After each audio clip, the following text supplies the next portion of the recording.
What's good, Petty Bunch? We have some sad news coming out of Camp Wendy Williams today. Her legal guardian just put it out there in the atmosphere to let us know that Wendy is cognitively impaired. She's permanently disabled and legally incapacitated. Now, you guys know last year, 2023, we found out that our beloved 60-year-old daytime talk show messy diva was diagnosed with aphasia and frontotemporal dementia. And, since then we have been praying for the best, praying for a speedy recovery. If you guys did not catch the Where's Wendy Williams docuseries biopic that just gave us all insight into her guardianship and to her health troubles, it was just a bad look. And I hate that her team actually allowed cameras to get in front of her just to see her like that, especially with so many people saying that, it's just talking about karma this, karma that with Wendy. So it's kind of like, damn, where is your heart? She is, at the end of the day, a person.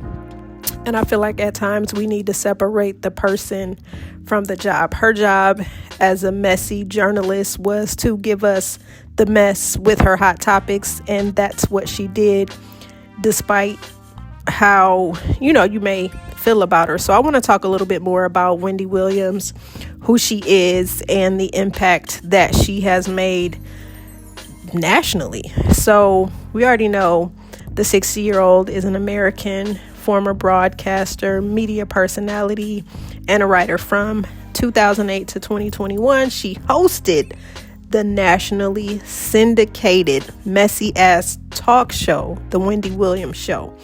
And she has had all types of guests on there. And she's definitely gone in on folks like Diddy to shit. Nobody was safe with Wendy. We already know nobody was safe when Wendy was in that chair.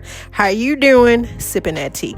So prior to television, if you guys didn't know, Wendy was a radio DJ and host, and she quickly became known in the Big Apple as a shock jock. That's right. So how she was shocking y'all when she was sitting down spilling that tea, she was shocking all of us when she was sitting behind that microphone before we got an opportunity to see what she looked like. So Wendy gained notoriety for her on-air spats with celebrities and was the subject of the 2006 VH1 reality television series, The Wendy Williams Experience, which broadcasts events surrounding her radio show. Now, her other endeavors include her being an author. She has written several books, has appeared in various films and movies, one of which, Think Like a Man, where she played Kevin Hart's wife. It's kind of funny. So she was touring her comedy show and her own product line. She had a fashion line, jewelry collection, and a wig line. How you doing? Williams was also inducted into the National Radio Hall of Fame 2009. On her 50th birthday, the Council of Asbury Park, New Jersey, renamed the street that she grew up on they named it Wendy Williams Way. How you doing? So let's talk a little bit about Wendy, where she was born, give a little insight into how she came to be the Wendy Williams. So Wendy Joan Williams was born July 18th, 1964 in Asbury Park, New Jersey. She is the second of three children born to Shirley Skinner and Thomas Dwayne Williams. The couple had a combined 3 master's degrees. Shirley was a special education teacher, while Wendy's dad, Thomas, was a teacher and a school principal. In 1969, he became the first Black school administrator in Red Bank, New Jersey. So it looks like Wendy's parents were pretty astute, and they seemed like as teachers, they were already natural born leaders and talkers, which no surprise that their daughter would follow in their footsteps. But of course, taking a different path, not so much as standing in front of the classroom and shaping young minds, but, she was shaping the culture and how we looked at news and how we viewed celebrities by keeping her foot on their necks. So we see Wendy attended Northeastern University in Boston. With the internet with the internet, with the intent of becoming a television anchor. Less than a month after starting, she switched from television communications to radio because she could advance her career faster. It's a move, of course, her parents disapproved of. So she graduated in 1986 with a Bachelor of Arts degree in communication, and to appease her parents, she got a minor in journalism. She was a disc jockey for the college radio station WRBB, where rapper LL Cool J was her first celebrity interview. Okay, Wendy, how you doing? As an intern for Matt Siegel at contemporary hit radio station WXKS-FM, she recapped the soap operas Dallas and Dynasty on air. So it looks like this is how she really started getting her feet wet with being messy and celebrity news. So from 86 to 94, she was still just doing her thing as a shock jock. But it wasn't until May 1990 that she secured a position at WBLS and began poaching employees. So she joined Jeff Fox and Spiderweb as part of the station's Wake Up Club. There she began gossiping about rappers and celebrities during a segment called Dish the Dirt. How you doing? So I see Dish the Dirt was probably the catalyst into getting her, grooming her into becoming Wendy Williams. So from there, that's how Wendy's beef with these rappers and celebrities started. And as you can see, she just continued to do her thing until she took her talents to our TV screens. And from there on with the Wendy Williams show, she just been doing her thing. Oh, so let's talk about this. So Wendy created a website, www.gowendy.com, as an offshoot to her radio program, featuring photos and rumors of celebrities. It received up to 100,000 views per day.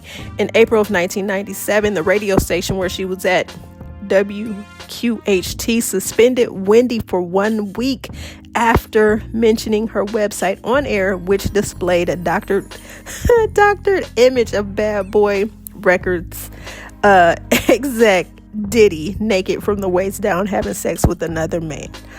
Okay, win-win. So this is how her beef looks like with Diddy started. So the station suspended her again in September 1997 for online comments insinuating that her colleague Angie Martinez's boyfriend Q-Tip was gay. So upon her return after deleting the post a month later, she called the group total broke hoes after their comments favoring her suspension. Damn. So Wendy, this is how the beef with you and these celebrities started, because you just became extra messy. Just mess. So in 2001, Wendy returned to New York's airwaves when WBLS hired her full-time for a syndicated 2 to 6 p.m. time slot. Her friend MC Spice of Boston offered his voiceover services to the show, often adding short rap verses for her show. So the New York Times stated that her show works best when its elements, confessional paired with snarkiness, are conflated. So by 2008, she was syndicated in Redondo Beach, California, Shreveport, Louisiana, Wilmington, Delaware, Toledo, Ohio, Columbia, South Carolina, Emporia, Virginia, Lake Charles, Louisiana, Tyler, Texas, and Alexandria, Louisiana, among other markets.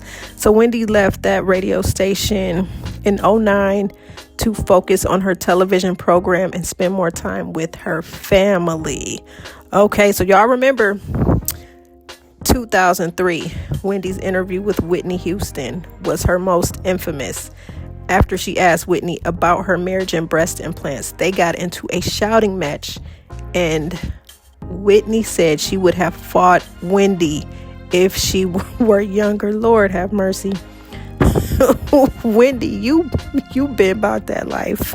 Just crazy as hell.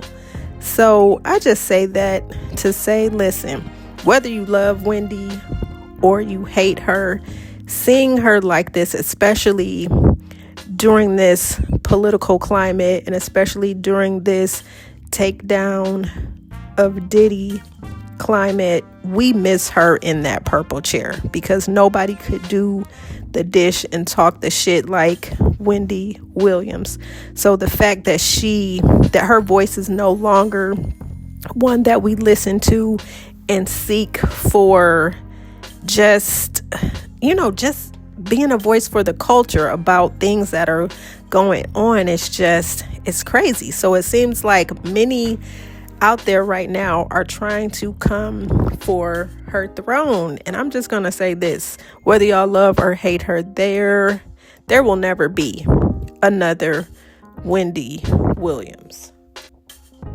There will never be another Wendy Williams. So regardless, again, of how you feel about her, just send thoughts and prayers, especially to her son, because Lord have mercy, we don't know what he's growing through at this point. And when I say growing through, he's growing through a moment of watching his hero, watching her just shut down and become unrecognizable and not the woman who raised him.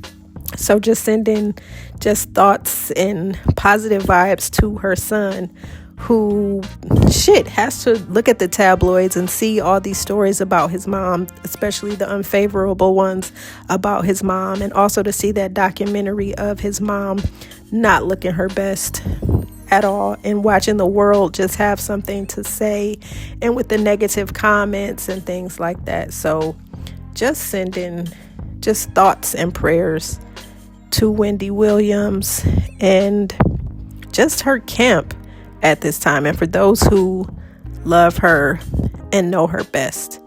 So that's all I gotta say, Petty Bunch. Make sure y'all like this video. Make sure you comment below how you feel about Wendy Williams. Comment a time where you watched her show and who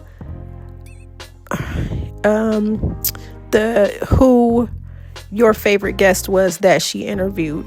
I'm sorry, I'm just sitting up here just thinking, because it's just sad just seeing 2024, another one of our icons is in poor health and is declining. So it's just kind of a sad pivotal moment where sometimes you have to take pause to just really just think about how short life is, and that it's nothing but a vapor. So on that note, I'm out. Make sure y'all like, share, comment, and subscribe to the channel, and I'll catch y'all in the next one.